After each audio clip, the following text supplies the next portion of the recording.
Ania et Iga vivent ensemble à Varsovie depuis 17 ans. Elles partagent le même appartement, les mêmes passions et vivent pleinement leur amour. Pourtant, aux yeux de la loi polonaise, leur couple n'existe pas. C'est humiliant quand je remplis un document administratif en me présentant comme la partenaire d'Iga et que le fonctionnaire raye le mot partenaire et le remplace par autre. Ce document signé et tamponné par le notaire nous permet légalement d'avoir quelques droits. Nous pouvons être informés de l'état de santé de l'une ou de l'autre, signer des documents ou bien prendre un crédit à deux. Mi-janvier 2013, la Chambre basse du Parlement polonais a voté contre 3 projets de loi visant à reconnaître l'union civile des personnes homosexuelles. L'un de ces projets, présenté par le Parti libéral au pouvoir et soutenu par le Premier ministre Donald Tusk, a été rejeté par seulement 17 voix.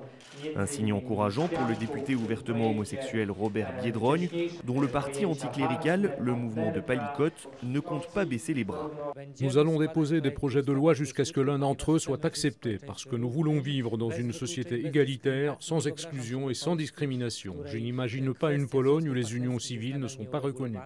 Pays de 40 millions d'habitants, dont plus de 90% se déclarent catholiques, la Pologne est réputée pour son conservatisme. Depuis 2 ans, Jakub travaille pour une association qui lutte contre l'homophobie. Lui-même en a été victime après avoir publiquement révélé son homosexualité.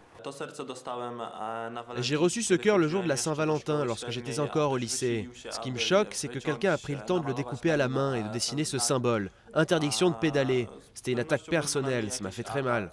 Malgré les obstacles, Jakub veut poursuivre son combat d'information.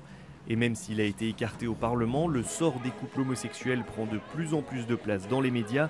Un premier pas vers un vrai débat de fond sur ce sujet en Pologne.